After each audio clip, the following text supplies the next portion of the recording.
Hi అండి, నమస్తే. నేను మీ భార్గవి. వెల్కమ్ బ్యాక్ టు అమ్మ చేతి వంట. ఈరోజు వీడియోలో సూపర్ టేస్టీ ఒక స్టార్టర్ రెసిపీని చూపించబోతున్నానండి.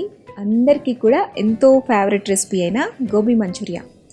దీన్ని రెస్టారెంట్ స్టైల్లో ఎలా తయారు చేసుకోవచ్చో ఈరోజు నేను మీకు క్లియర్గా ఎక్స్ప్లెయిన్ చేస్తున్నానండి. ఇలా కనుక మీరు ఒకసారి ట్రై చేస్తే బయట హోటల్స్కి అసలు పోరండి. ఇంట్లోనే చాలా సింపుల్గా చేసేసుకుంటారు. పర్ఫెక్ట్గా వస్తుంది నేను చెప్పినట్లు చేస్తే కనుక. బయట క్రిస్పీగా లోపల సాఫ్ట్గా చాలా బాగుంటుందన్నమాట. ఇందులో ఎలాంటి ఆర్టిఫిషియల్ కలర్స్ కానీ లేదా టేస్ట్ కోసం టేస్టెడ్ సాల్ట్స్ కానీ ఇట్లాంటివి ఏమి వేయమన్నమాట. చాలా సింపుల్గా ఇంట్లో ఉన్న వాటితోనే ఈజీగా తయారు చేసుకోవచ్చు. అదెలాగో చూసేద్దాం. ఫస్ట్ దీనికి ఫ్రెష్గా ఉన్న కాలీఫ్లవర్ని తీసుకుని ఇలా చిన్న చిన్న పీసెస్లా కట్ చేసుకోండి. స్టెమ్స్ ఎక్కువ లేకుండా చేసుకోండి. ఇలా పైన పార్ట్ మాత్రమే తీసుకుని చిన్న పీసెస్లా కట్ చేసుకోండి. ఇక్కడ క్వాంటిటీ వచ్చేసి ఒక ఫుల్ కప్ తీసుకుంటున్నానండి. అంటే మనం రెస్టారెంట్లో ఒక ప్లేట్ ఆర్డర్ పెడతాం కదా, ఆ క్వాంటిటీ అనమాట. నేను యూజువల్గా ఎప్పుడైనా గోబీ మంచూరియా చేయాలి అంటే ఫ్రెష్గా తీసుకొచ్చిన కాలీఫ్లవర్ని ఇలా చిన్న చిన్న పీసెస్లా మనకి ఎంత క్వాంటిటీ కావాలో అలా పీసెస్లా కట్ చేసుకుని పక్కన ఒక ఎయిటెడ్ బాక్స్లో పెట్టుకుంటానండి. మిగిలిన దాంతో కర్రీ చేసేస్తాను అనమాట. అలా చేస్తే స్టెమ్స్ అనేవి వేస్ట్ కాకుండా ఉంటాయి. వాటిని కర్రీలోకి యూజ్ చేసేసుకోవచ్చు. సో నేను ఇక్కడ చెప్తున్న క్వాంటిటీస్ అన్నీ కూడా ఒక ఫుల్ కప్కి సరిపడా చెప్తున్నానండి. సో దాని ద్వారా మీకు ఎంత కావాలో ఆ క్వాంటిటీలో ప్రిపేర్ చేసుకోండి. ఇప్పుడు స్టవ్ మీద ఒక గిన్నె పెట్టుకుని అందులో నీళ్లు పోసుకుని నీళ్ళని మరిగించుకోండి.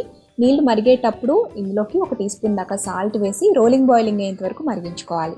ఇట్లా మరుగుతున్నప్పుడు ఇందులోకి మనం కట్ చేసుకున్న పీసెస్ని వేసి జస్ట్ 2 to 3 minutes మాత్రమే బాయిల్ చేసుకోవాలండి. అంటే హై ఫ్లేమ్లో జస్ట్ ఒక పొంగొచ్చేంత వరకు బాయిల్ చేసుకుంటే సరిపోతుంది. అందుకనే ఎక్కువగా సాఫ్ట్గా ఉడకపెట్టేసుకోకూడదు.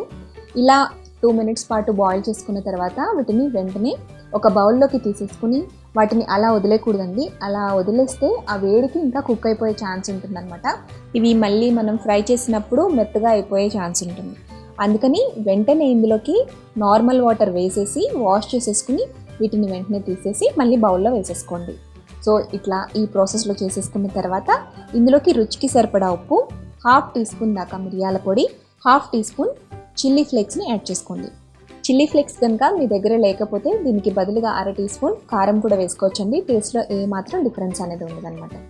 సో ఇవన్నీ వేసేసిన తర్వాత బాగా మిక్స్ చేసేసుకోండి. ఇలా అంతా కలిసిన తర్వాత ఇందులోకి 2 టేబుల్ స్పూన్స్ దాకా కార్న్ఫ్లోర్, 1 టేబుల్ స్పూన్ మైదా, ఇంతే. ఫ్లోర్స్ ఇవి మాత్రం వేస్తే సరిపోతుందండి. ఇంకా ఎక్స్ట్రా వేయాల్సిన అవసరం లేదు. ఈ ఫ్లోర్స్ వేసేసిన తర్వాత జస్ట్ ముక్కలకి కొద్దిసేపు పట్టించండి. ఆ తర్వాత అవసరమైతే కొద్దిగా నీళ్లు పోసుకోవాలి. మరి జారుగా పలుచగా అయిపోకూడదు అనమాట. జస్ట్ ఈ పిండి అనేది ఆ ముక్కలకి పట్టేటట్టుగా కొద్దిగా వాటర్ స్ప్రింకిల్ చేస్తే సరిపోతుంది. మనకి ఎక్స్ట్రా బ్యాటర్ అనేది ఉండకూడదు. ఇలా చక్కగా ఫ్లోర్ అంతా కూడా ముక్కలకి బాగా పట్టించేసిన తర్వాత ఒక పక్కన పెట్టుకోండి. ఇప్పుడు డీప్ ఫ్రైకి సరిపడా ఆయిల్ పెట్టుకుని ఆయిల్ని మరగనివ్వండి. ఆయిల్ మరిగిన తర్వాత మంటని మీడియం టు హై ఫ్లేమ్లో అడ్జస్ట్ చేసుకుంటూ ఈ పీసెస్ని వేసుకుంటూ ఫ్రై చేసుకోవాలి. వీటిని మీడియం ఫ్లేమ్లో మాత్రమే ఫ్రై చేయండి. హై ఫ్లేమ్లో ఫ్రై చేస్తే పైన కలర్ వస్తాయి కానీ లోపల కుక్ అవ్వండి. అలాగే లో ఫ్లేమ్లో ఫ్రై చేస్తే ఆయిల్ని అబ్జర్వ్ చేసేసుకుంటాయి అన్నమాట. సో అందుకని మీడియం ఫ్లేమ్లోనే కొంచెం దలసరిగా ఉండే కడాయిలో ఆయిల్ వేసుకుని ఫ్రై చేసుకోండి. ఇవి పర్ఫెక్ట్గా వేగాయి అని అర్థం ఏంటి అంటే లైట్గా గోల్డెన్ కలర్ వస్తాయి. అలాగే మనం చిన్న ముక్క పీస్ తిన్నప్పుడు కొంచెం క్రిస్పీగా మధ్యలో సాఫ్ట్గా ఉన్నట్టు అనిపిస్తుంది అన్నమాట. సో అలా పైన క్రిస్పీగా ఉండాలి, లోపల ఉడకాలి అండ్ లైట్గా గోల్డెన్ కలర్ రావాలి. అలా వేగాక వీటిని ఒక టిష్యూ ఉన్న బౌల్లోకి తీసేసుకోండి. ఆయిల్ అనేది మీకు పెద్దగా అబ్జర్వ్ కూడా చేసుకోవద్దు. సో ఇలా మీకు ఎంత క్వాంటిటీ కావాలో దానికి తగ్గట్టుగా పీసెస్ అన్నిటిని కూడా ఫ్రై చేసేసుకుని బౌల్లోకి తీసేసుకోండి. ఇప్పుడు వీటిని మనం సాసింగ్ చేసుకోవాలి. దానికి వెడల్పాటి ప్యాన్లో 1.5 టేబుల్ స్పూన్ ఆయిల్ వేసుకోండి. ఆయిల్ హీట్ అయిన తర్వాత సన్నగా కట్ చేసి పెట్టుకున్న 1 టేబుల్ స్పూన్ దాకా వెల్లుల్లి వేసుకోవాలి. అలాగే సన్నగా కట్ చేసి పెట్టుకున్న ఒక పచ్చిమిర్చిని కూడా వేసేసుకోండి. ఇది కొద్దిగా ఫ్రై చేయండి. ఇవి లైట్గా వేగాక సన్న ముక్కలుగా కట్ చేసి పెట్టుకున్న ఒక చిన్న ఉల్లిపాయ తరుగును కూడా వేసేసుకోండి. వీటిని కూడా 1 నిమిషం పాటు జస్ట్ సాట్ చేసుకోండి.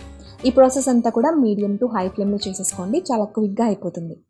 నెక్స్ట్ ఇందులో మనం కార్న్ఫ్లోర్ వాటర్ని వేస్తున్నామండి. ఇది క్వాంటిటీ వచ్చేసి జస్ట్ 1 టీ స్పూన్ దాకా కార్న్ఫ్లోర్ తీసుకుని 2 టేబుల్ స్పూన్స్ వాటర్ వేసుకుని దాన్ని ఇందులోకి వేసుకుని జస్ట్ ఒకసారి కలుపుకోండి.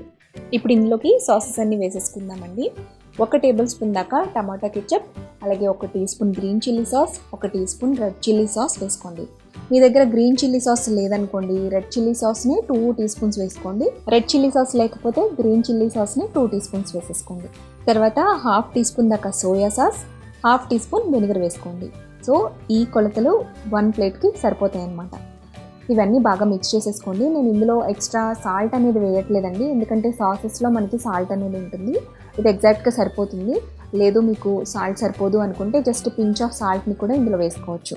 ఇవన్నీ బాగా కలిపేసుకున్న తర్వాత ఇందులోకి మనం ఫ్రై చేసుకుని పక్కన పెట్టుకున్న గోబీ పీసెస్ అన్నిటిని కూడా వేసేసుకోండి. ఒక 2 నిమిషాల పాటు బాగా హై ఫ్లేమ్లో టాస్ చేసుకోండి.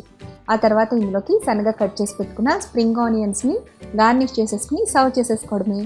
Super tasty restaurant style gobi Manchuria ready. చాలా simple and delicious gobi Manchuria మీరు కూడా తప్పకుండా ట్రై చేయండి. ఐఎమ్ షూర్ మీ అందరికీ కూడా తప్పకుండా నచ్చుతుంది. చిన్నపిల్లల దగ్గర నుంచి పెద్దవాళ్ళు కూడా చాలా చాలా ఇష్టంగా తింటారు. సో ఆలస్యం చేయకుండా ఈసారి కాలీఫ్లవర్ తెచ్చుకున్నప్పుడు ఈ రెసిపీని తప్పకుండా ట్రై చేయండి. మీరు ఈ రెసిపీని ట్రై చేసిన తర్వాత మీకు ఎలా వచ్చింది అనేది నాతో కామెంట్ సెక్షన్లో చెప్పండి. అలాగే ఈ వీడియో కనుక నచ్చినట్లయితే తప్పకుండా లైక్ చేసి మీ ఫ్రెండ్స్తో రిలేటివ్స్తో షేర్ చేయండి. మరిన్ని టేస్టీ సింపుల్ క్విక్ రెసిపీస్ కోసం అమ్మ చేతి వంట ఛానల్ని సబ్స్క్రైబ్ చేసుకోండి.